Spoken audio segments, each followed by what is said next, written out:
Les doy la bienvenida a todos y nuevamente muchísimas gracias a todos y cada uno de ustedes por tomarse este tiempo para tener el día de hoy una pequeña plática respecto de lo que es el sistema de justicia penal para adolescentes. Yo soy Ariana Bautista Vargas, actualmente soy agente del Ministerio Público especializado en justicia para adolescentes, en la Fiscalía para Adolescentes y como ha comentado nuestra presentadora, llevo 15 años operando en el sistema de justicia penal para adolescentes. Antes que nada, quiero agradecer la invitación precisamente a lo que es justicia, tributo y equidad por darme la oportunidad de poder tener el día de hoy esta charla con ustedes, poder tener una plática respecto de lo que es el sistema de justicia penal para adolescentes, que les adelanto, nuestro sistema de justicia penal para adolescentes, si bien es cierto, va dirigido a un sector muy en particular de la sociedad, que son nuestros adolescentes, les tengo una noticia, que nuestro sistema de justicia penal para adolescentes ya no es un adolescente, es actualmente un adulto joven, pues ya atendiendo las reformas que nos obligaron a que precisamente existiera un sistema de justicia penal para adolescentes, pues al día de hoy ya llevamos 20 años operando, de los cuales 15 años esta servidora ha podido operar precisamente en el sistema de justicia penal para adolescentes en el estado de Hidalgo. Pues le doy la bienvenida y espero que esta charla del día de hoy sea muy nutrida para todos y cada uno de ustedes. Espero poder responder todas y cada una de sus preguntas y que podamos enriquecer esta plática. Esta plática tiene la finalidad principalmente que todos aquellos que son abogados litigantes, todos aquellos que se dedican a litigar en juicios y en materia de oralidad, sepan que existe un sistema especializado en justicia penal para adolescentes, que se rige bajo ciertos principios, que puedan saber ustedes cuál es la legislación que se aplica en el sistema de justicia penal para adolescentes y sobre todo algo muy importante y que creo que es razón y motivo de esta plática, que es el principio de especialización. Debo adelantarles que para que ustedes, aquellos que son abogados litigantes, tengan la oportunidad de intervenir y representar a un adolescente en calidad de imputado, deben de cumplir con un requisito, y es que es precisamente la especialización.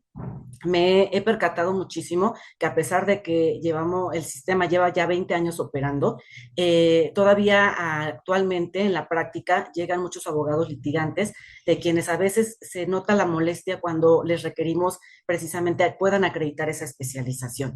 Algunos incluso con preguntas respecto a dónde exige esa especialización, de qué se trata la especialización, lo cual evidentemente nos hace darnos cuenta pues que no conocen del sistema. Para que ustedes puedan intervenir de manera directa y participar en la representación de un adolescente en calidad de imputado o en otras figuras, que es la que vamos a platicar el día de hoy, necesariamente y exigiblemente tenemos que contar con una especialización.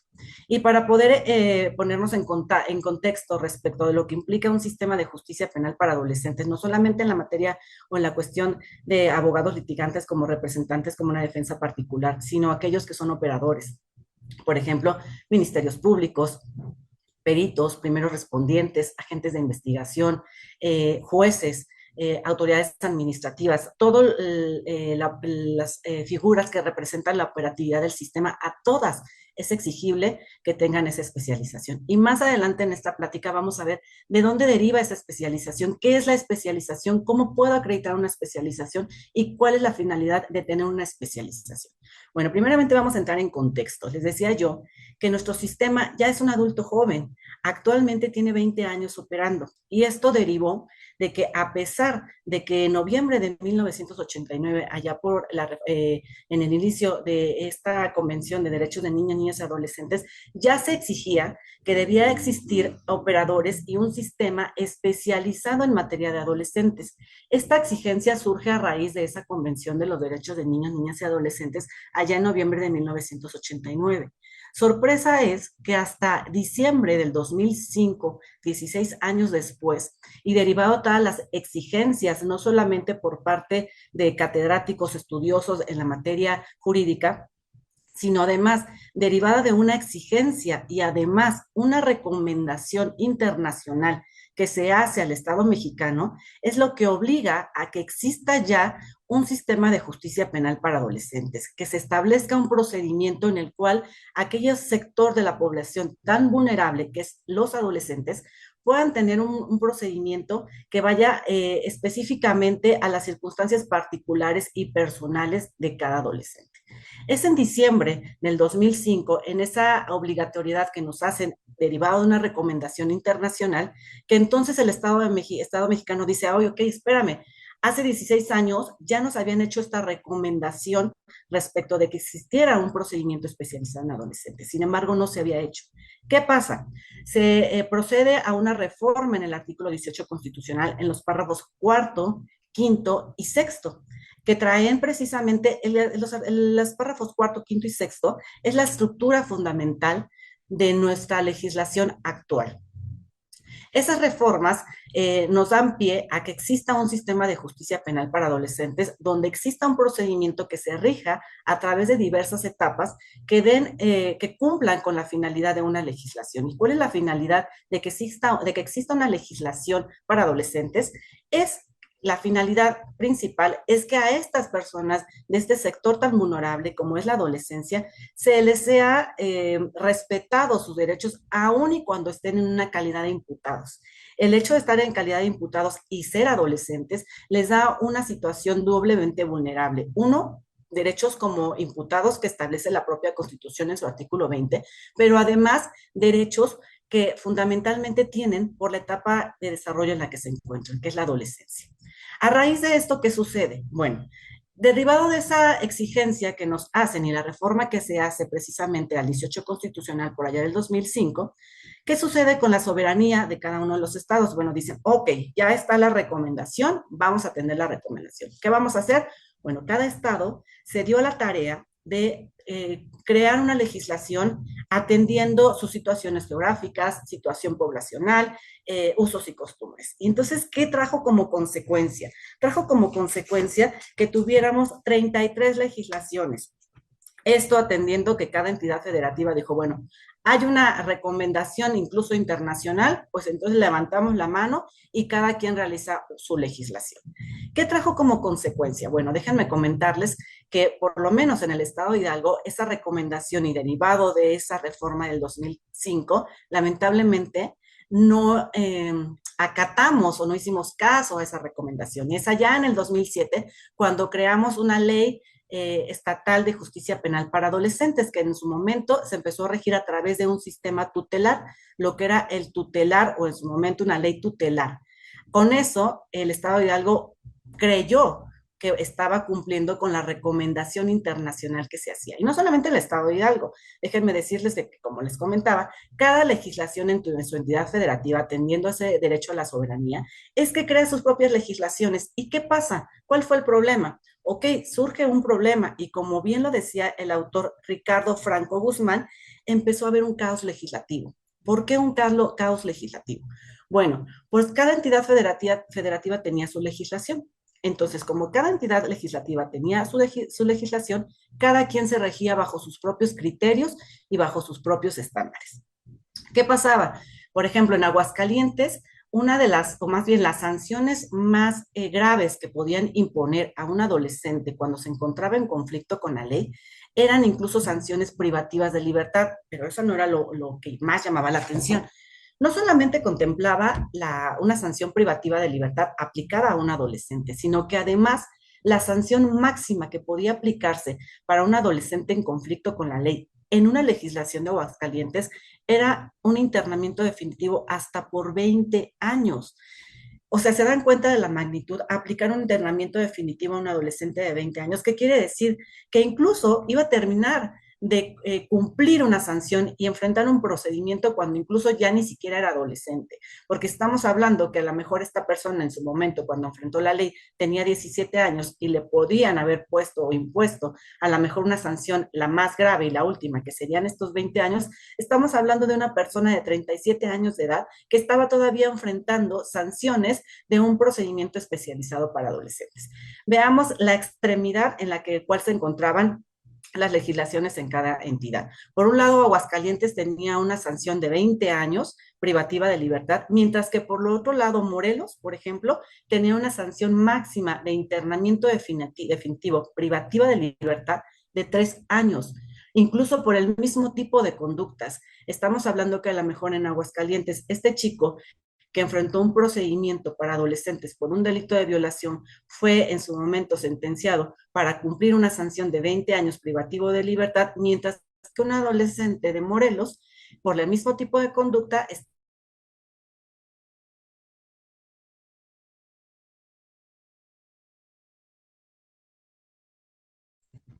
Perdón, creo que se me fue la señal. Entonces les decía, ¿qué tan extremo era, no? Y hasta cierto punto discriminante decir, yo como adolescente, si nazco o convivo o me corresponde haber nacido en un Aguascalientes, pues las sanciones son más fuertes que si yo vivo a lo mejor en Morelos o si en el caso en particular en el estado de Hidalgo. El estado de Hidalgo tenía una legislación estatal que establecía en su momento que por una conducta que en su momento se consideraba como grave, podía imponérsele como pena máxima un internamiento de 7 años. Se dan cuenta que entonces ¿qué significaba? Que si yo nacía en cierta parte del estado, cierta parte de la República, dependiendo del estado, iba a ser más benévola mi sanción y dependiendo del estado donde naciera, iba a ser más extrema.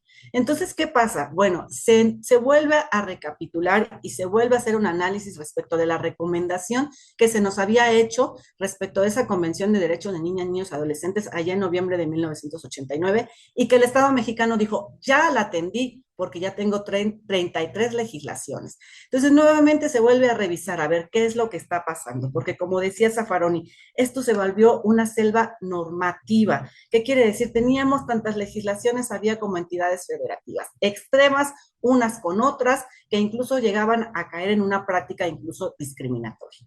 ¿Qué pasa? Se vuelve a analizar y es a raíz de eso que se trata de tener unos criterios más homogéneos y entonces a través del análisis que se viene haciendo, no solamente de la cuestión legislativa, sino de analizar lo que implica la adolescencia y nos vemos más a temas respecto a desarrollo, a una etapa de desarrollo muy en particular de la humanidad, que es la adolescencia, que es donde se presentan infinidad de cambios, y no solamente hablamos de cambios físicos, cambios psicológicos, emocionales, que traen como consecuencia, pues precisamente que una persona en esta etapa de desarrollo se pueda ver en conflicto con la ley y que lo hace ser una persona doblemente vulnerable.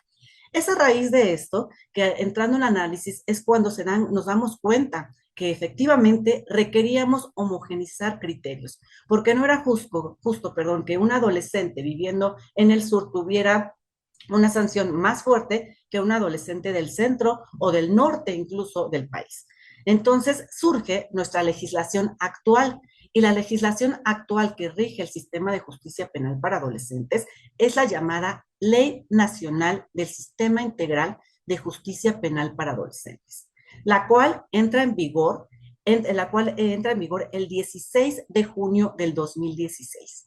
Por eso es que les decía que nuestro sistema está operando desde el 2005. Estamos hablando que tiene 20 años de operatividad, pero es a partir del 18 de junio que entra ya en funciones esta legislación cuando realmente se puede establecer ya criterios más homogéneos. ¿Qué quiere decir? Que la misma conducta delictiva, en este caso hablamos en particular de un delito de violación, ejemplo, va a tener el mismo tipo de sanción, no importa si se comete en cierto estado de la República, no importa si ocurrió en Yucatán, si ocurrió en Monterrey, si ocurrió en Guanajuato, si ocurrió en su momento en el estado de Hidalgo. La sanción va a ser la misma. Ojo, pero eso no quiere decir que porque la sanción va a ser la misma, obligatoriamente vamos a aplicar la misma sanción y de qué va a depender. Bueno, vamos a platicar un poquito respecto a cómo está estructurada nuestra legislación nacional del Sistema Integral de Justicia Penal para Adolescentes. Primeramente, quiero que ustedes tengan muy claro que el procedimiento de adolescentes se va a regular bajo esta legislación y que ustedes tengan la oportunidad de dar una leída y poder analizar el contenido de nuestra legislación, la bien llamada Ley Nacional del Sistema Integral de Justicia Penal para Adolescentes. Es la legislación que nos rige en cualquier parte de la República, para que ustedes no tengan un tema de que si voy a representar a un adolescente en Yucatán, ¿qué va a pasar con los criterios? Mientras que estoy representando a un adolescente en el estado de Hidalgo. Se trató de homologar hasta cierto punto algunos criterios. Y digo se trató porque vamos a ver más adelante que no siempre son aplicables a pesar de que se trata de la misma conducta. ¿Y por qué? Por ciertas lagunas que durante la operatividad misma de la legislación, los operadores nos hemos venido dando cuenta que nos está rebasando esta legislación. ¿Y esto por qué está ocurriendo? Hay que recordar que la adolescencia en su esencia pura, pues implica una etapa de cambios, una etapa en la cual existe una constante que es el cambio. Y sobre todo ahora con tanta redes sociales, con tanta información, los adolescentes están rebasando incluso esta legislación, porque estamos viendo que hay conductas que en su momento no incluso no están tipificadas como delito y que se están ya generando o están trayendo una grave afectación a la sociedad y que ya, según muy seguramente, va muy pronto a existir una reforma a ciertos artículos de nuestra legislación. ¿Por qué? Porque se están quedando cortos en atención a la etapa de desarrollo en la cual están legislando y que es precisamente los adolescentes. Entonces, número uno, tenemos claro que nuestra legislación es la Ley Nacional del Sistema Integral de Justicia Penal para Adolescentes. Y déjenme decirles que la Ley Nacional es la única legislación que prevé un título en particular para la prevención. Una de las motivos de la creación de esta legislación fue que nuestros legisladores manifestaban que lamentablemente no existía una política pública preventiva dirigida para los adolescentes. Entonces, a falta de estas políticas públicas preventivas, los legisladores dijeron, vamos a crear una ley que les dé la particularidad de no solamente sancionar la conducta delictiva que cometiste, sino además, adolescente, te voy a dar herramientas a través de un tratamiento interdisciplinario que te va a ayudar no solamente a comprender el tipo de conducta que cometiste, te va a ayudar a tener herramientas para que en el futuro, como adulto, no te veas involucrado en una situación de esta índole.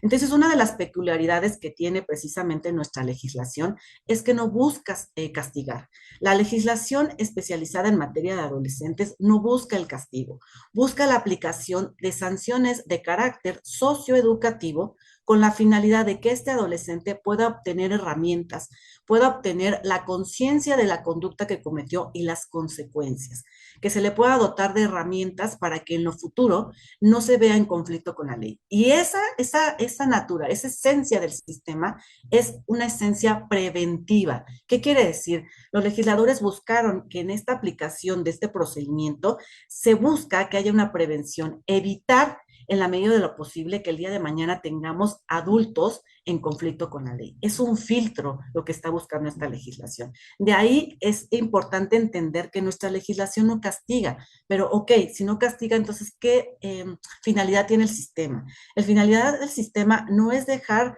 en desprotección a una víctima. Claro que se contemplan los derechos victimales y claro que a través del procedimiento para adolescentes se busca la restitución de aquellos derechos que en su momento fueron fracturados a una víctima. Pero sin embargo, en todo el procedimiento se va a buscar que esa restitución a los derechos de una víctima puedan también ayudar de manera paralela a que este adolescente pueda comprender la conducta. Estamos hablando de personas que se encuentran en una etapa de desarrollo que es constante el cambio. Lo que busca el sistema es que ellos puedan entender que cometieron una conducta, que esta es delictiva, que hay una consecuencia y que puedan cumplir sus sanciones. Hasta ahí. No sé si algo tiene alguna pregunta o quieren que dejemos las preguntas al final. Me gustaría que pudiéramos tener algunas pequeñas intervenciones porque lo que quiero es que a ustedes les quede claro el día de hoy. Es muy poquito el tiempo que tenemos para esta plática, pero sí me gustaría que ustedes se pudieran llevar bien claro cuál es la legislación aplicable, a quién va dirigido el sistema, qué implica grupos etarios, cómo está integrado el procedimiento y sobre todo, y lo más importante, que es el motivo por el cual el día de hoy tenemos esta plática, es precisamente el principio de celeridad procesal. Entonces, no sé si hasta ahorita de lo pequeño que hemos avanzado, tengan alguna duda o algún comentario. Si alguien quiere encender su micrófono, no tengo problema, o si alguien quiere hacerlo a través del chat, también podemos hacerlo. Estaría bueno, Lee, que pueda hacer un curso. Claro que sí, esa es la idea de que podamos tener una capacitación. Les decía, el sistema lleva 20 años operando, sin embargo, a la actualidad hay mucho desconocimiento de lo que implica el procedimiento para adolescentes y mucha falta de abogados litigantes de manera particular que quieran representar a adolescentes por este desconocimiento. ¿Sí? Esa es la idea. Está excelente, maestra, muy claro. Bueno, vamos a continuar. Entonces, para que ¿existe una diferencia entre el sistema de justicia penal para adolescentes y el sistema de adultos? Definitivamente sí. Sí, partiendo de que el sistema de justicia penal para adolescentes va dirigido a un sector de la población vulnerable y únicamente se va a encargar de regir o regular en su caso o los sujetos que son que pueden enfrentar un procedimiento de esta naturaleza son aquellos adolescentes que están entre los 12 años cumplidos y menos de 18 años de edad. Ustedes como abogados litigantes, cuando van a representar a un adolescente en conflicto con la ley, lo primero que ustedes tienen que observar y lo primero que tienen que saber es que la persona que van a representar realmente es sujeto de esta ley. ¿Y cómo lo van a saber? Bueno, sabemos el día de hoy que aquellas personas que tienen entre 12 años cumplidos y 17 años, 29 días, son sujetos de enfrentar un procedimiento. Y esta es la parte, siempre les digo, la edad es la puerta que va a abrir la entrada para este sistema. Partiendo de ahí, si la persona que yo pretendo representar no cumple con los 12 años de edad, ni siquiera es sujeto de enfrentar un procedimiento de esta naturaleza. Si esta persona tiene 18 años de edad, no es sujeto de enfrentar este procedimiento. Ojo, ahí existe una situación muy en particular. Puede ser que cuando a esta persona está acudiendo a su despacho para una asesoría o una representación, muy seguramente ya sea una persona mayor de 18 años. Sin embargo, al momento que acude con ustedes es referente a que le están imputando o le están relacionando respecto de una investigación cuando era adolescente. Entonces, muy seguramente podrán tener a un adulto joven en representación, pero ojo, es en relación a los hechos que en su momento cometió como adolescente. Por eso es importante que ustedes puedan tener como primer dato importante la edad. Nuestra legislación estableció no solamente que esta va a ir dirigida a personas en un rango entre 12 y 18 años, sino además hace una división de grupos etarios. Y esto es en atención a un principio que rige el sistema de justicia penal para adolescentes. La base estructural de nuestro sistema de justicia penal para adolescentes es el principio de interés superior del niño. En este caso, el interés superior del adolescente. Esa es nuestra médula de la creación de un sistema de justicia penal para adolescentes. Pero además, nuestro sistema se rige por otros tantos principios y uno de ellos es la autonomía progresiva y el principio de especialización, que es lo que motiva que tengamos la plática el día de hoy. Bueno, derivado a ese principio de autonomía progresiva es que nuestra legislación se ve obligada a hacer una división de grupos etarios. Y esta división de grupos etarios es en atención precisamente a ese principio de autonomía progresiva. Nuestra legislación nos da 3 grupos etarios, los cuales incluso podemos observar en el artículo 5 de nuestra legislación. Los que tengan la oportunidad en este momento de descargar su legislación y poderse conducir a los artículos que vamos a ir mencionando en esta plática, estaría muy bien para que ustedes se vayan familiarizando con esta legislación. Nuestro artículo 5 establece grupos etarios y menciona 3. El primer grupo etario está conformado en aquellas personas que tienen entre 12 años cumplidos y menos de 14 años de edad. Cuando decimos menos de 14 años de edad, hablamos de aquellas personas que tienen 13 años, 29 días. Ajá. Ustedes deben de ser bien puntuales en establecer la edad exacta y correcta. ¿Por qué? Porque eso va a determinar el tipo de sanción que se le va a poder aplicar al adolescente.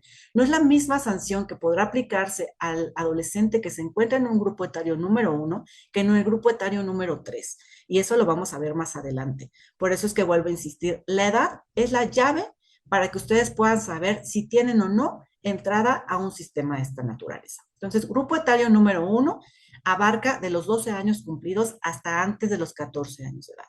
Nuestro grupo etario número 2 va de los 14 años cumplidos hasta antes de los 16 años de edad.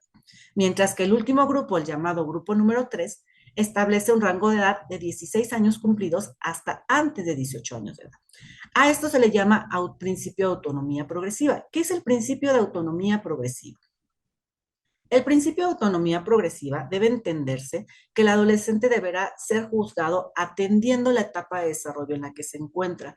La etapa de desarrollo que tiene un adolescente que tiene 12 años no es la misma de una persona que se encuentra casi o próximo a cumplir una mayoría de edad. ¿Y por qué no es la misma? Tan solo la etapa en la que se encuentra, situaciones como la escolaridad, el grado de escolaridad en el que se encuentra, no será el mismo de un chico de 12 años que de un chico que está próximo a entrar incluso a un nivel medio superior. Estamos hablando de un bachillerato, de una preparatoria. Entonces, de ahí la obligación del sistema de hacer esa división, atendiendo el principio de autonomía progresiva. Entre más edad, obviamente tu comprensión y capacidad de entendimiento va a ser muy diferente por los factores externos que se encuentran, que es precisamente pues el nivel educativo en el que te encuentras, el tipo de personas con las que te relacionas, el acceso mismo al tipo de información que tienes, no es el mismo que pudiera tener un chico de 12 años que un chico próximo de 18 años. A eso se refiere la autonomía progresiva.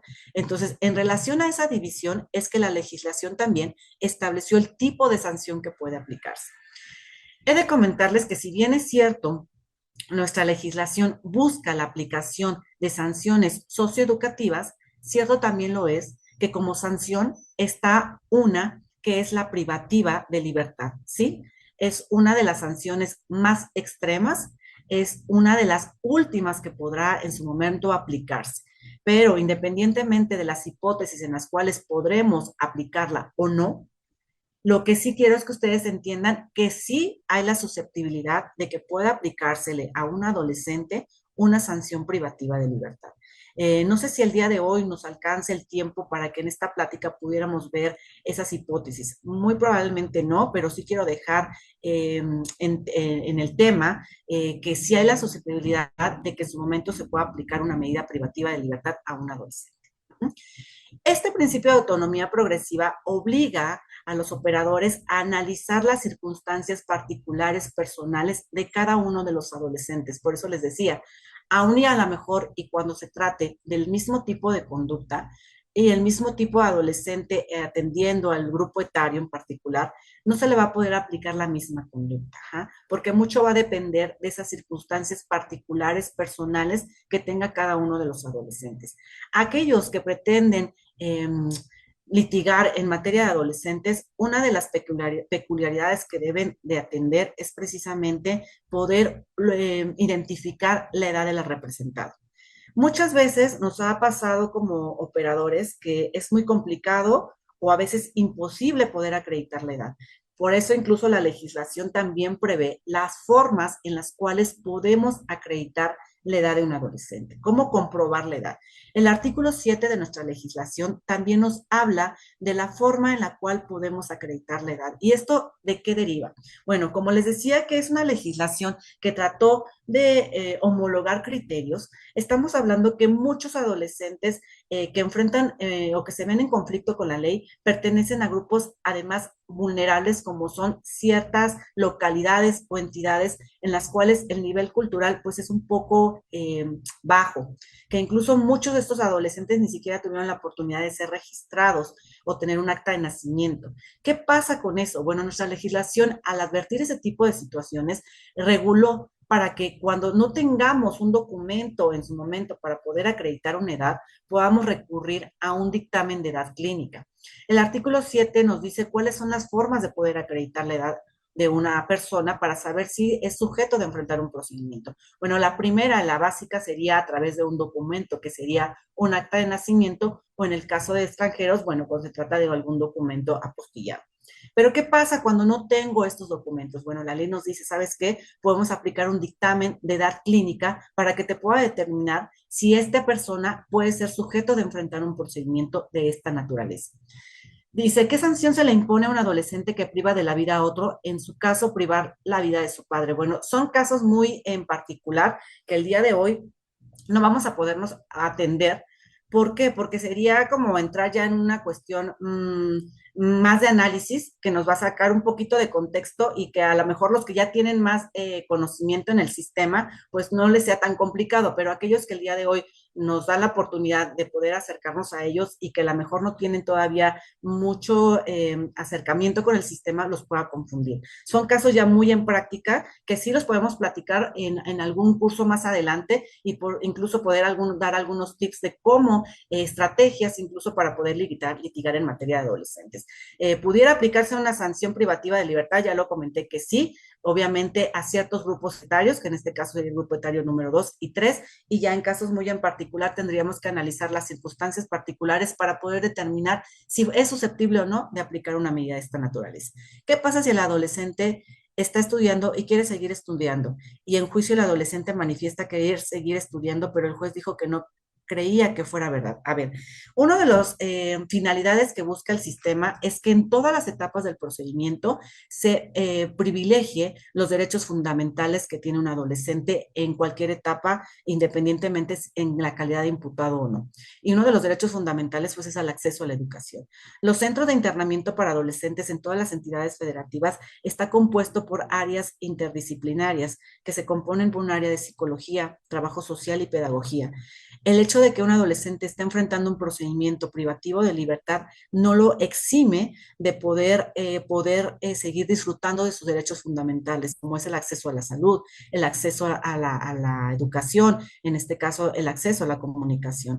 Se busca que se prioricen sus derechos fundamentales. Si él tiene la intención de seguir estudiando y en su momento, hablando ya de un extremo en el cual ya está él compurgando una sanción privativa de libertad, va a poder seguir teniendo ese derecho de acceder en su momento a la educación, incluso privado de su libertad. Se supone que el internamiento es la última ratio. No se supone, compañero José Luis, es la última y la más extrema. Eso no quiere decir que no se pueda aplicar. Lo que quiero es dejar claro es que si la ley lo regula es porque hay la susceptibilidad de aplicarse.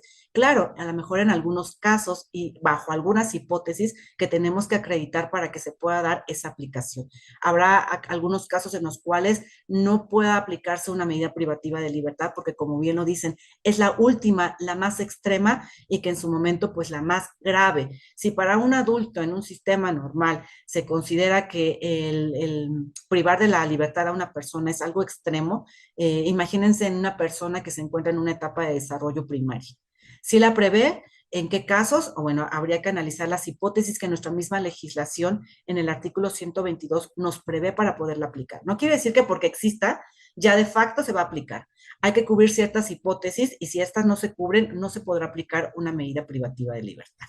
Ojalá pudiese expresar un ejemplo de la comisión de un delito del adolescente para adquirir algunos tips. Claro, esa sería la idea. Ahorita la idea es que podamos tener un poquito de contexto respecto a qué es la legislación, cómo se rige, cuáles son las etapas, a quién va dirigida y cuáles son los fines que persigue, para que una vez que nosotros podamos tener claramente eso, podamos pasar a una segunda etapa que ya es meramente pues una estrategia de litigio, cómo realmente aplicar ciertas herramientas para ya litigar en materia de adolescentes. Aquí ahorita lo importante es que ustedes puedan identificar quiénes son las personas a las cuales se les va dirigido este sistema, por qué la necesidad de grupos etarios y cómo se puede acreditar la edad. Entonces, hasta ahorita lo que hemos avanzado son precisamente eso. ¿Cuál es la legislación aplicable? ¿Cuáles son los grupos etarios? ¿A quién va dirigido? ¿Y cuál es la forma en la cual podemos acreditar la edad? Todo esto deriva del principio de autonomía progresiva. ¿Ok? Entonces sí se le puede considerar imputable a un menor de 18 años. Bueno, los imputables en su momento tendríamos que analizar las circunstancias particulares y personales. ¿Qué pasa con aquellas personas que tienen menos de 12 años de edad y que en su momento se les está atribuyendo la posible comisión de una conducta delictiva? Primeramente, les pregunto, con lo que hemos platicado hasta este momento, ¿una persona de 11 años de edad es susceptible de enfrentar un procedimiento de naturaleza especializada en adolescentes?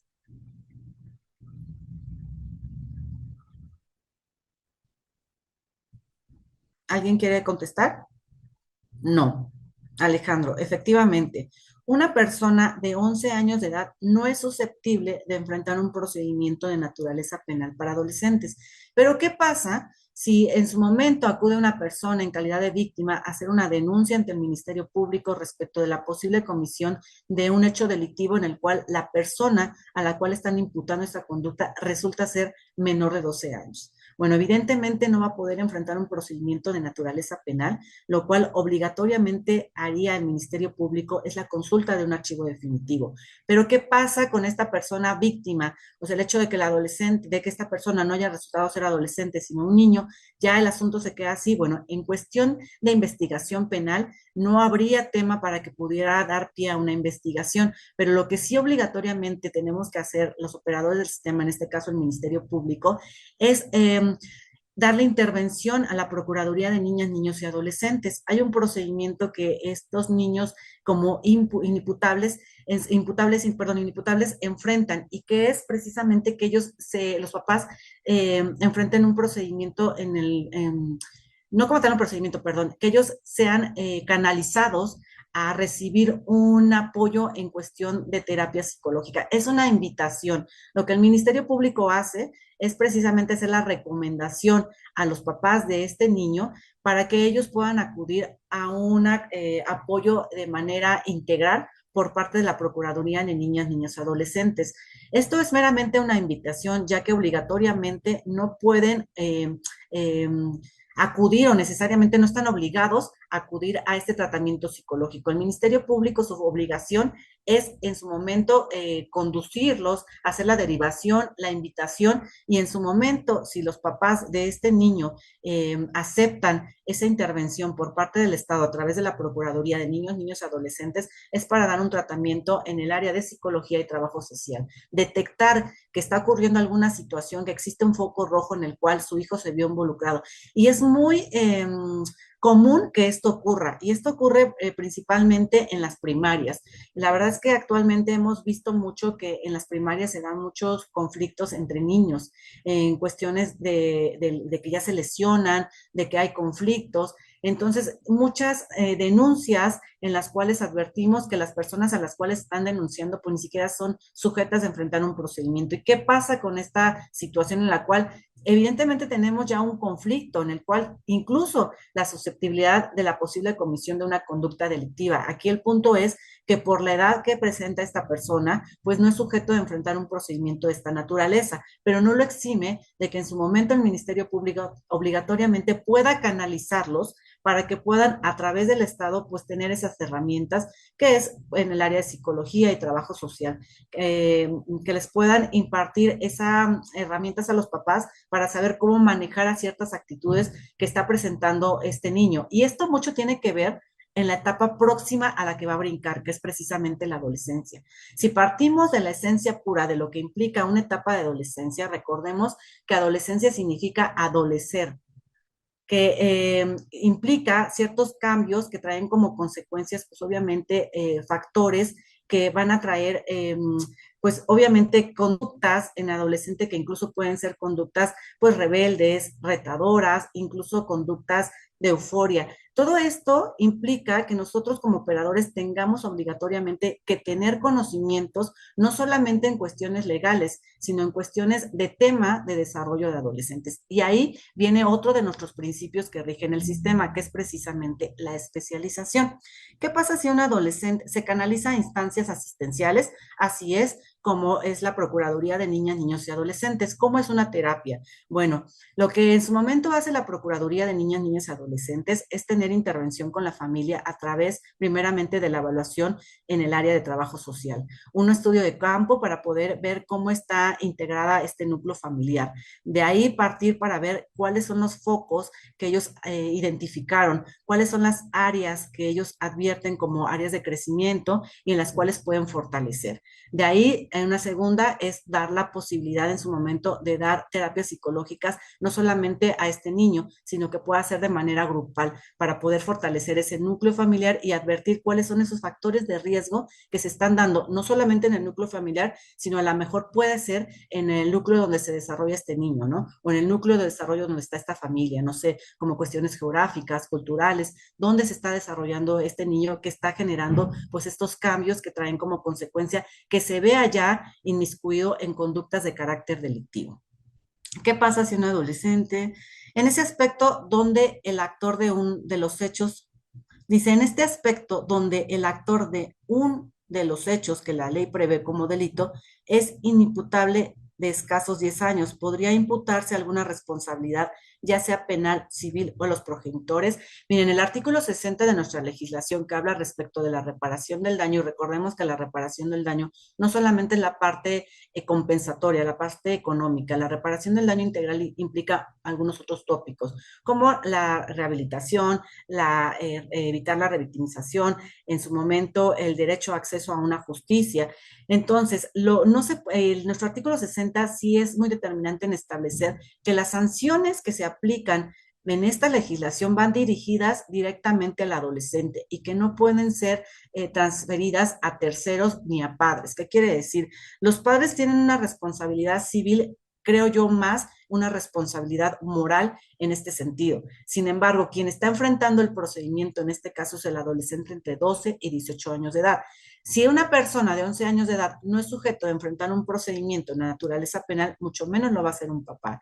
Entonces, definitivamente no son responsables de manera civil ni penal los progenitores, pero atendiendo esa responsabilidad moral, es por eso que el Ministerio Público se ve obligado, perdón, a poder derivar este tipo de asuntos a precisamente a instancias como es la Procuraduría de Niñas, Niños, Adolescentes, para que ellos a través de estas herramientas puedan dar ese tratamiento y sobre todo puedan ubicar estos factores de riesgo y hacer comprender a los papás que hay una situación que está ocurriendo y que si no se atiende puntualmente, muy seguramente el día de mañana que ya sea susceptible de enfrentar un procedimiento, pues se va a ver inmiscuido. Y si no se atiende, va a seguir creciendo y el día de mañana será un adulto en conflicto con la ley. Carolina dice, los grupos etarios de 12 años a 13 con 11 meses, 29 días, efectivamente. El grupo etario número 2, 14 años a 15 años con 11 meses, 29 días, así es. Y el grupo etario número 3, 16 años a 17 años, 11 meses, 29 días. Creo que por ahí yo les había dicho 29 días sin tomar en cuenta los 11 meses. Muchas gracias, Carolina. Sí, efectivamente, me refería a eso, a 12 años hasta 13 años, 11 meses, 29 días. Y es bien importante tener bien puntualizados el grupo etario al que pertenece, porque como les decía, mucho va a depender el grupo en el que se encuentran para el tipo de sanción que habrá de aplicarse. El título cuarto en su artículo 63 no lo establece, por eso la pregunta. ¿En qué sentido, José Antonio? Para todos deben ser el compañero de la ley y la justicia penal para adolescente. No me queda clara esa pregunta. El título cuarto en su artículo 63 no lo establece. ¿A qué te refieres que no establece? El artículo 63 habla sobre la especialización, que es uno de los principios que rige el sistema. La especialidad es igual de necesaria para asesor victimal por parte del ofendido padre o madre, siendo víctima del adolescente. La especialidad es igual necesaria para ser asesor victimal, perdón, por parte del ofendido, padre o madre, sí, sí es obligatoria porque al final del día los asesores, si bien es cierto, van a representar al ofendido, que hablamos puede ser de un padre, madre o tutor, cierto también lo es que van a intervenir de manera directa y que las intervenciones van a tener consecuencia e impacto en un adolescente. Existen criterios respecto de quiénes es obligatoria la especialidad y existe un tema muy en ese principio muy en particular respecto de que la ley no dice o bien establece en su artículo 23 de nuestra legislación, establece la especialización como un principio que es el que rige el sistema. Y ese artículo 23 establece que todas las autoridades del sistema deben estar formadas, capacitadas y especializadas en materia de justicia penal para adolescentes en el ámbito de sus atribuciones. Y tal pareciera que ese artículo 23 respecto del principio de especialización únicamente va dirigido a operadores. Sin embargo, en los artículos que son los artículos 41, que habla de una defensa técnica, ya establece que también la defensa técnica, y esta no es limitativa únicamente para una defensa pública, es una defensa técnica que establece ya sea pública o privada. Y el artículo 63 nos dice qué se debe entender con una especialización.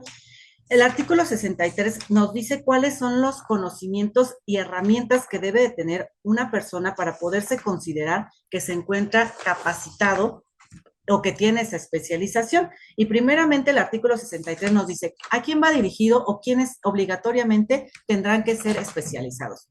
Evidentemente, el Ministerio Público, los órganos jurisdiccionales, que son los jueces, ya sea los jueces de control, los jueces de enjuiciamiento y los jueces de ejecución, la defensa pública, el facilitador, la autoridad administrativa y policías de investigación. Sin embargo, existe criterio y les voy a compartir algunas jurisprudencias respecto de lo que se debe de entender como especialización. Y dentro de esos criterios establece que todas aquellas personas que intervengan de manera directa y que cuya intervención vaya a tener un impacto en el adolescente imputado, obligatoriamente deberán tener la especialización. La especialización implica no solamente tener conocimientos en el sistema de oralidad, en el sistema el Sistema Integral de Justicia Penal para Adolescentes, sino también tener herramientas, capacitaciones en materia de niñas y adolescentes, conocimientos específicos respecto a las etapas de desarrollo del adolescente, pero además debes de desarrollar habilidades en materia de adolescentes. Y estas habilidades implica tener un sistema de rapport y también una empatía para que tú puedas generar un canal de comunicación con un adolescente. Podrás tener los conocimientos, pero si tú no desarrollas esas habilidades para poder tener una empatía de cómo te vas a comunicar con un adolescente, el lenguaje que vas a aplicar, muy difícilmente vas a poder tener de manera factible pues ese canal de comunicación. ¿Por qué? Porque el hecho de que obtengamos conocimientos en materia de adolescentes, de sistema de justicia penal, de oralidad, en materia penal, pero si no tenemos la habilidad para podernos comunicar con un adolescente, difícilmente vamos a poder tener una defensa técnica especializada. ¿Por qué? Porque no vamos a poder establecer un canal de comunicación con un adolescente.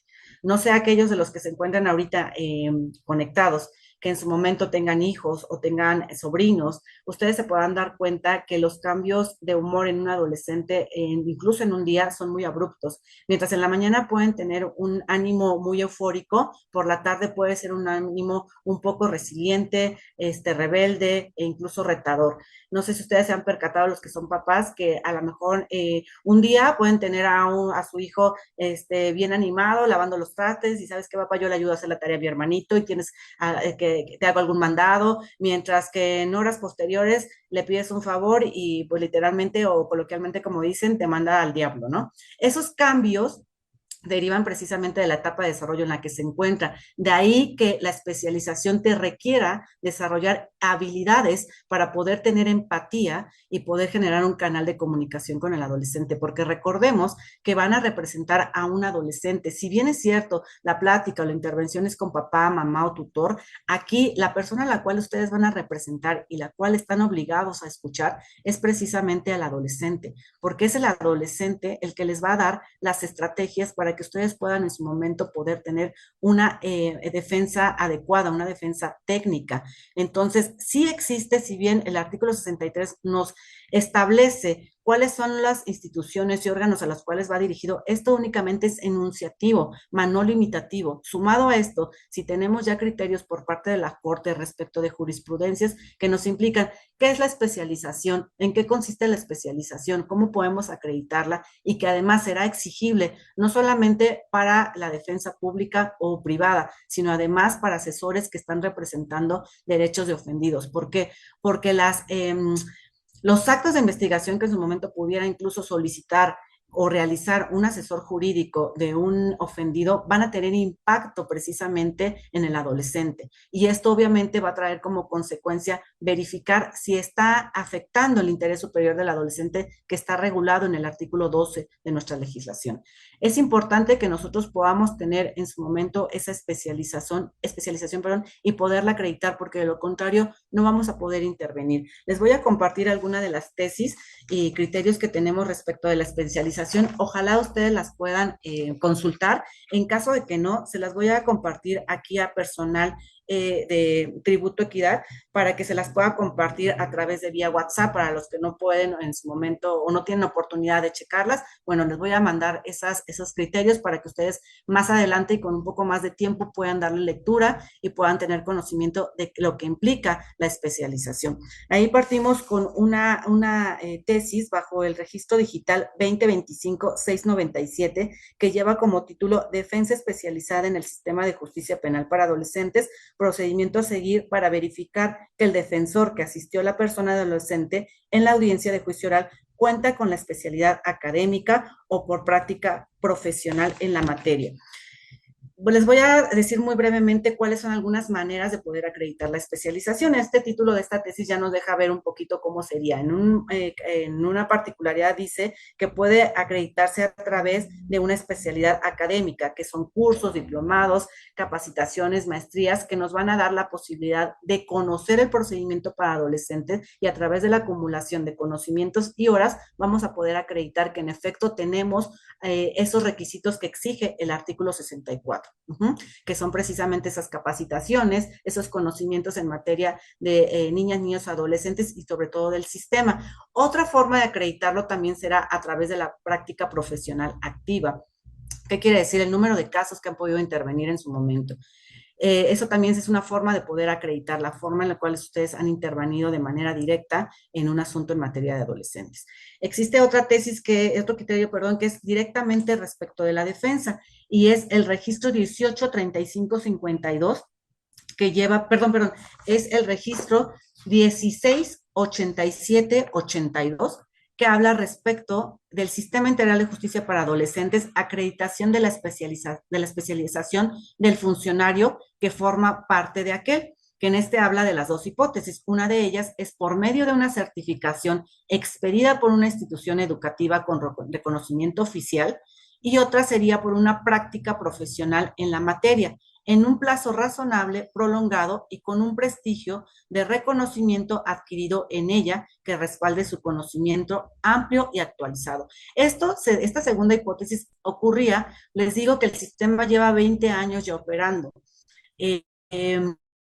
Muy poco tiempo es que se han venido dando capacitaciones, que han existido cursos, diplomados, talleres, maestrías de algunas instituciones educativas reconocidas que ya están implementando dentro de su tira de materias, pues lo que es el sistema de justicia penal para adolescentes. ¿Qué pasaba con aquellas personas que empezaron a operar el sistema hace 20 años, cuando no había una institución educativa reconocida que diera este tipo de capacitaciones? Bueno, precisamente por eso es que se estableció esta hipótesis, que podían acreditar a través de la práctica continua en un plazo razonable. ¿Qué pasaba con aquellas personas que llevaban 10, 15, 12, 20 años operando en el sistema para adolescentes, pero que realmente no habían podido obtener un documento de alguna institución educativa que avalara esos conocimientos? Bueno, a través de esa práctica se les pudo reconocer la especialización. Ahora, para aquellas personas, en este caso hablando en particular de abogados litigantes, es necesario que en su momento puedan acreditar esa especialización a través de la adquisición de conocimientos como son pues talleres, conferencias, diplomados, maestrías, que ya les va a establecer que en efecto pueden acreditar que tienen esos conocimientos en materia de adolescentes. El sistema de justicia penal para adolescentes se rige bajo ciertos principios. Uno de ellos, y son los que vimos el día de hoy, es el principio de interés superior del adolescente. El principio de autonomía progresiva, el principio de especialización, que es la base fundamental para que los operadores puedan intervenir en un sistema modalizado, entre otros tantos principios. El sistema de justicia penal para adolescentes está regido por diversas etapas en su procedimiento como tal, las cuales son iguales que las que rige el sistema de adultos. Hablamos de una investigación desformalizada, que es una investigación inicial. Hablamos de una etapa inicial que está conformada por una etapa de control de detención, una formulación de imputación, una solicitud de vinculación a proceso, una solicitud de una investigación complementaria, la aplicación de medidas cautelares, una etapa intermedia, tanto escrita como oral, una etapa de enjuiciamiento, una etapa en la cual se va a realizar dentro del enjuiciamiento una individualización de medidas y la etapa final, que es la etapa de ejecución, en la cual igual existe en su momento principios que se encargan de regir para lograr una efectiva reinserción y reintegración social del adolescente. Durante todas estas etapas que rige el procedimiento para adolescentes, privilegian los principios rectores del sistema. En todas las etapas, ustedes van a poder advertir cómo se van utilizando los principios que rigen el sistema. la especialización, la autonomía progresiva, el principio de interés superior del adolescente. Lo que quiero es que el día de hoy ustedes puedan llevarse claro cuál es la legislación que aplica, a qué personas va dirigido, los grupos etarios y sobre todo que sepan que el sistema de justicia penal para adolescentes rige bajo un procedimiento cuyas etapas son similares a las etapas que rige un sistema para adultos, con algunas peculiaridades como son pues los principios que se deben de privilegiar en todas y cada una de las etapas. Miren, lamentablemente el tiempo se nos fue volando. Esto pues, fue meramente una plática para tener un contexto de lo que implica el sistema.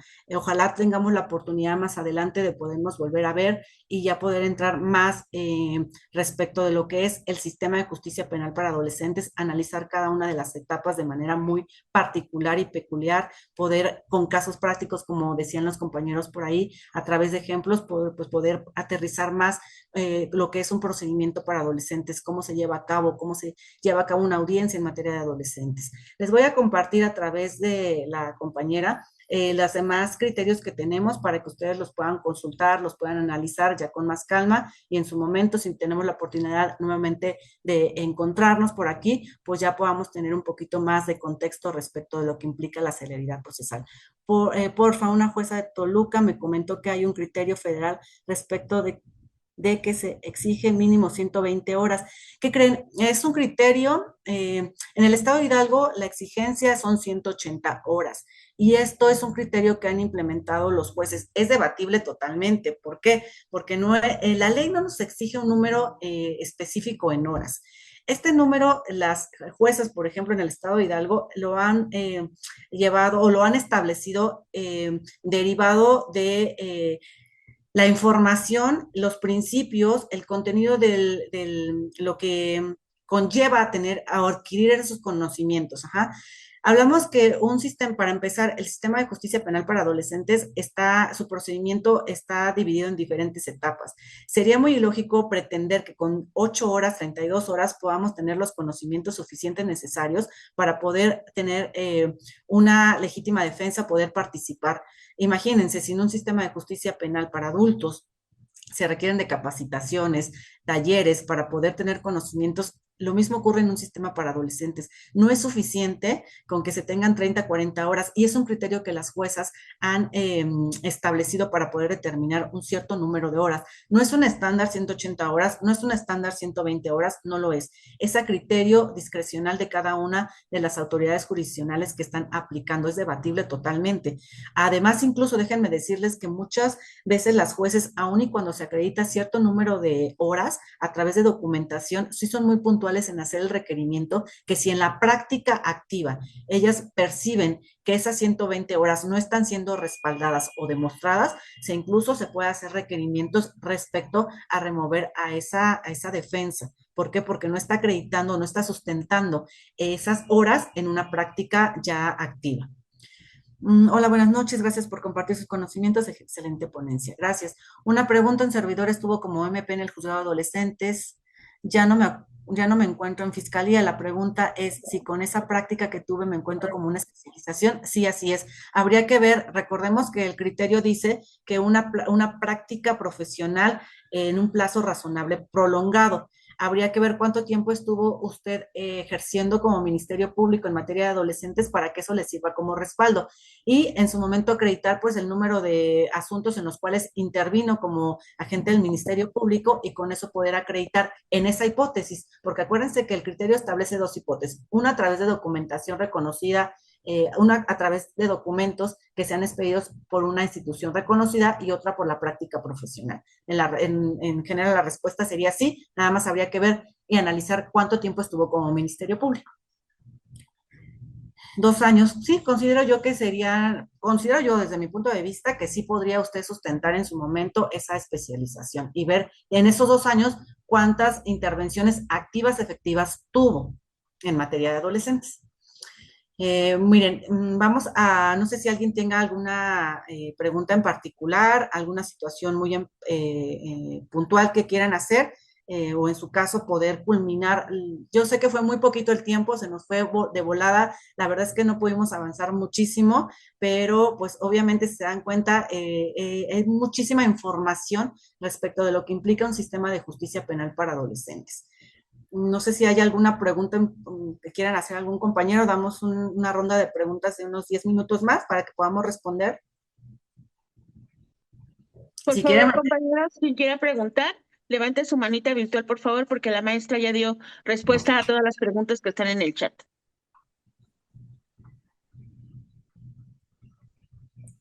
magistral disertación, solicitación. ¿Nadie, compañeros? Al Bueno, parecer todo quedó claro, maestra. Bueno, de nada más eso sí les quiero hacer hincapié que yo con mucho gusto les comparto todos los criterios, se los voy a mandar en un ratito más a la compañera de Justicia, Tributo y Equidad para que se las pueda compartir vía WhatsApp, que ustedes las puedan tener. Eso me gustaría muchísimo que sí se lo puedan quedar, que sí lo puedan tener, no dar los números de registro además para mejor puntualizar ya con compartir los criterios para que ya los tengan ustedes ahorita mismo, los puedan descargar y los puedan checar sin tema alguno. Y pues yo, disculpe qué tiempo aproximadamente tardan en resolver una apelación. Bueno, eso va a depender muchísimo de la carga de trabajo de las salas especializadas para adolescentes. Por ejemplo, aquí en el estado de Hidalgo tenemos una sala unitaria y que la verdad les voy a ser muy sincera, es muy puntual respecto de las resoluciones. Tratan incluso, independientemente de la carga de trabajo que tienen, al hacer una sala unitaria, de que las resoluciones sí sean muy prontas. No podía establecerles un tiempo determinado porque incluso la ley tampoco nos establece un tiempo exacto en el cual la sala unitaria tenga obligatoriamente que resolver una apelación. Se entiende, atendiendo uno de los principios que rige el sistema, que es la celeridad procesal, que implica que en materia de adolescentes los asuntos se puedan resolver lo más pronto posible. Entonces, atendiendo a ese principio de celeridad procesal, creo yo que la sala de justicia penal para adolescentes tendría que resolverlo pues lo más pronto posible, ¿no?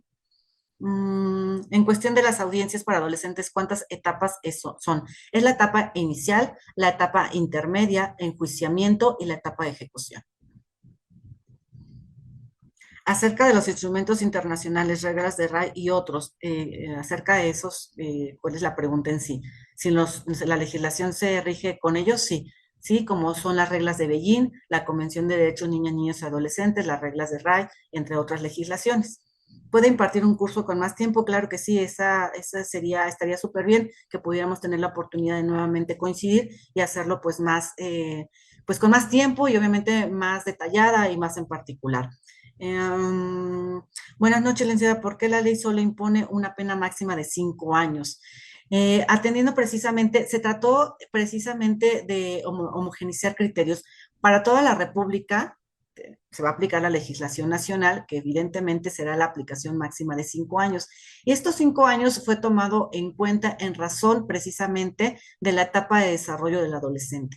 Se hizo un análisis por parte de los legisladores en el sentido de analizar cuáles son los efectos y las implicaciones que tiene una etapa de desarrollo en un adolescente, desde el análisis psicológico, emocional, de desarrollo físico y el contexto social, cultural en el cual se puede desenvolver un adolescente para determinar si 5 años como pena máxima era suficiente para que un adolescente pudiera obtener herramientas necesarias, no solamente para comprender la conducta que cometió, sino para poder adquirir una cultura de respeto a los demás. Sobre todo, estos 5 años para los legisladores establecieron que a través del análisis que se realizó respecto de los adolescentes, tuviera un impacto que no pudiera afectar precisamente por la etapa en la que se encontraban. Y se determinó que a través de los estudios interdisciplinarios, como es el área de psicología, trabajo social y pedagogía, 5 años, que es la máxima en el grupo etario número 3, serían suficientes y necesarios para que el adolescente pueda obtener precisamente esas herramientas. Estos 5 años es en relación, pues, ese estudio que se hizo de manera geográfica respecto a la etapa de desarrollo de lo que implica una adolescencia. Ok. Licenciado Rogelio, sí, adelante. Buenas noches. ¿Me Buenas noches. escuchan? Sí, adelante. Maestra, gracias por compartir sus conocimientos muy valiosos. La felicito. Ojalá nos dé un curso intensivo para esta especialidad. para Muchísimas adolescentes. gracias, Rogelio. A ti por estar Mi aquí. pregunta es, por ejemplo, usted marca 13 años, 11 meses, 29 días, y para los de, cuando ya pasa de ser adolescente bueno, cuando ya alcanzan la mayoría de edad, por ejemplo, decir si el niño nació el día 31, ¿Qué creen que es? ¿qué, Es qué una criterio usa? peculiaridad. ¿Qué criterio usamos? Efectivamente. Aquí el criterio que se va a aplicar es el artículo 27 dice que se aplicará la ley más favorable en la adolescente. Incluso cuando estamos en la disyuntiva y no tenemos un documento para acreditar la edad exacta y podernos ubicar en un grupo etario determinado, se debe de aplicar al grupo etario que le beneficie más. Se dice que cuando exista duda entre si es un niño o un adolescente, atendiendo a la aplicación de la ley más favorable, se le tendrá que dar el beneficio. En este caso sería tratarlo como niño. Cuando tenemos la disyuntiva respecto de si se trata de un adulto o un adolescente, tenemos que dar la disyuntiva a la ley más favorable, que es tratarlo como adolescente. Claro, aquí siempre les hago las especificaciones respecto a situaciones muy en particulares. No es lo mismo una persona que tiene 18 años cumplidos que una persona que tiene 17 años, 11, 20, 29 días. ¿Qué quiere decir? Que entre los 17 años y los 18 años, los caracteres, incluso de etapa de desarrollo a nivel físico-sexual, son muy parecidos. Entonces ahí, pues obviamente, si estamos entre que tiene 18 y 17 años, le vamos a dar el beneficio de los 17 años. Pero ojo, no va a ser lo mismo si estamos viendo que por caracteres físicos, sexuales, tenemos una persona que aparenta una edad de 35 años, pero que como no tenemos cómo acreditar, le vamos a dar el beneficio de un adolescente. ¿Sí me explico?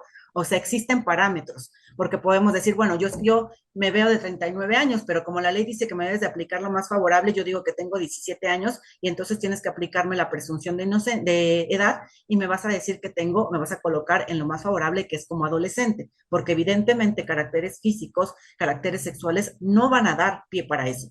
Eso es únicamente cuando tenemos una disyuntiva minoritaria, ¿no? Por ejemplo, en un dictamen de edad clínica, es muy general que los peritos establezcan una edad entre los 14 y 16 años. ¿Qué quiere decir? Que te coloca entre los 13 años, perdón, y 16 años, y te coloca en dos grupos etarios, si se dan cuenta. Por un lado, el grupo etario número 1 y el grupo etario número 2, y todavía se avientan una leyenda que dice, corroborar la edad con acta de nacimiento. Si te estoy pidiendo un dictamen de edad clínica es porque evidentemente no tengo un documento fehaciente, como sería un acta, poder acreditar. Pero sin embargo, cuando estamos en esa disyuntiva, lo que es obligatoriamente los operadores tener que aplicar lo más favorable. A mí me dice el dictamen de edad clínica que está entre los 13 años y 16 años. Es un parámetro muy grande que difícilmente puede ocurrir, pero suponiendo que estuviéramos en un caso hipotético que lo estableciera en ese rango. La ley me obliga a que yo lo ponga en el rango o en el grupo etario que más le beneficie, que en este caso sería en el grupo etario número 1. Perfecto. Y otra pregunta, maestro. Por ejemplo, bueno, suponiendo un caso así, un ejemplo, que, por ejemplo, bueno, cumple con la edad de 29 días, Uh -huh. pero resulta que le hacen la puesta a disposición ese día y los cumple a las 2 horas después que hacen la puesta los oficiales y le llega al MP. ¿Ahí qué criterio se usaría? Por ejemplo, si Sí, dicen, me detuvieron a las 10 de la noche y yo al otro día cumplo los años a la 1 de la mañana. Y resulta que los oficiales me hacen la apuesta o me recibe el MP hasta las 3 de la mañana. Ahí, ¿qué criterio se usaría? ¿El mismo? aquí recordemos que la legislación dice que esta legislación será aplicable a aquellas personas que tienen 12 años y antes de 18 años de edad en el momento de la comisión de los hechos.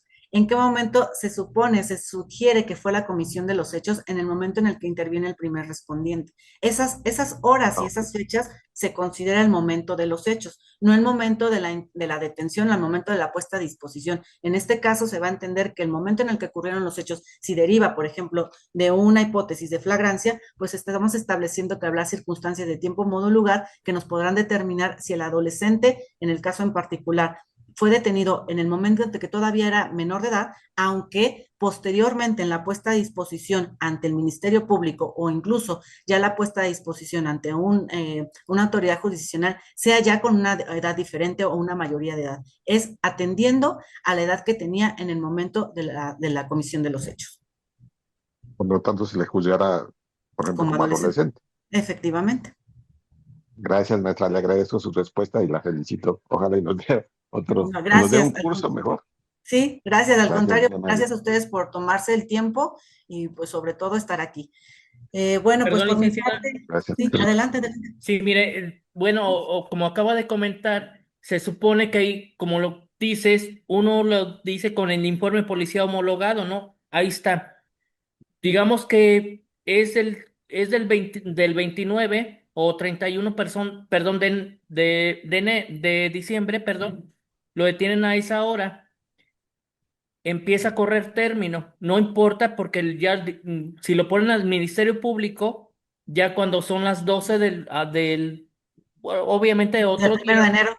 exactamente, entonces ya ahora, obviamente ya corresponde a la hora que la detuvieron, conforme al informe policial homologado. Yo pienso que es la respuesta que es lo que está preguntando el compañero, Sí, sí, efectivamente, ¿sí, compañero, verdad? como Con el informe de los hechos.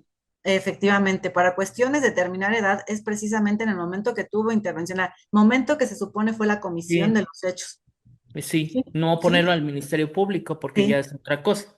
Claro, y esto hablando de un caso en una Ajá. hipótesis de flagrancia, pero ¿qué pasa cuando va una víctima a denunciar hechos que ocurrieron hace 3 o 4 años, sobre todo cuando son delitos de carácter sexual, ¿no? Que es muy común que las víctimas no denuncien de manera inmediata, que muchas veces las víctimas vayan a realizar una denuncia 2 o 3 años posteriores. Por eso les decía al principio de la plática, a lo mejor en su despacho tendrán una persona que ya es un adulto joven y Sí. que digas, bueno, pero Ujú. para empezar es adulto joven, ¿por qué vienes a decirme que va a estar siendo requerido por una autoridad especializada en adolescentes? ¿Por qué? Porque está siendo o va a ser juzgado en razón a la fecha en la comisión de los hechos. Puede ser que al momento en que se realizó la querella o esta denuncia, Sí. incluso esta persona ya sea un adulto joven, pero va a ser juzgado en base a la fecha en la que ocurrieron los hechos. En base a eso vamos a tener como parámetro para determinar si efectivamente era menor de edad, si efectivamente es sujeto de enfrentar un procedimiento de esta naturaleza. Ya ve que no, pues bueno, ahora sí que para lo que es el abuso sexual o violación nunca prescribe, entonces no importa,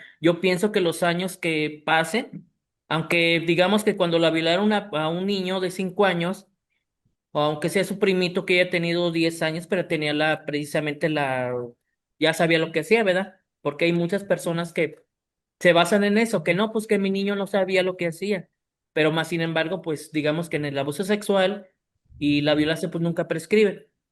Pero, pues sí, digamos que muchos se callan, porque porque no quieren hablar, porque no quieren decir. Sí, efectivamente Entonces, vamos a tener personas sí, adultos sí, jóvenes sí, o adultos como sí. tal enfrentando un procedimiento de ¿Qué naturaleza penal. criterio ahí puedo utilizar, licenciada? Hay que, pues, que, perdón. ¿Qué criterio? Recuerden que que van a enfrentar el procedimiento con base a la fecha en la que ocurrieron los hechos. ¿Y esto qué quiere decir? Que a lo mejor, en el caso en particular de una víctima que a lo mejor denunció, no sé, 10 años después, estamos hablando que este adolescente en el momento que se le imputan los hechos tenía 17 años de edad. Sin embargo, la víctima no acude de manera inmediata ante la autoridad correspondiente, va 10 años después. ¿Qué quiere decir? Que muy seguramente vamos a tener citado o enfrentando un procedimiento a una persona de 27 años de edad, pero ojo, no está enfrentando un procedimiento con la edad que tiene actualmente, va a enfrentar un procedimiento con la edad que tuvo en el momento de los hechos, es decir, va a enfrentar un procedimiento de naturaleza penal porque cuando se le imputa la comisión de los hechos tenía 17 años. Y como bien dice el compañero aquí, en cuestión de menores de edad, no prescribe cuando se trata de delitos sexuales. Entonces, muy seguramente vamos a tener, en un caso muy parecido, tengamos pues ya adultos enfrentando un procedimiento cuando eran adolescentes. ¿Por qué? Porque van a ser juzgados con base a la edad que tenían en relación con los hechos que se imputan o la comisión de los hechos. ¿Ok? Pues maestra, muchísimas gracias por habernos acompañado el día de hoy. Gracias por haberse tomado el tiempo de contestar las preguntas de los compañeros. Ha sido un honor y un placer para nosotros contar con su presencia. Esperamos que no sea la última vez. Le enviaremos a la brevedad su reconocimiento vía digital y esperamos entregárselo muy pronto de manera personal. A nombre de Justicia, Muchísimas. Tributo y Equidad Asociación en Participación, le doy las gracias por habernos acompañado. Felices fiestas, que el año que viene traiga cosas buenas, que Dios le bendiga, cuídense mucho.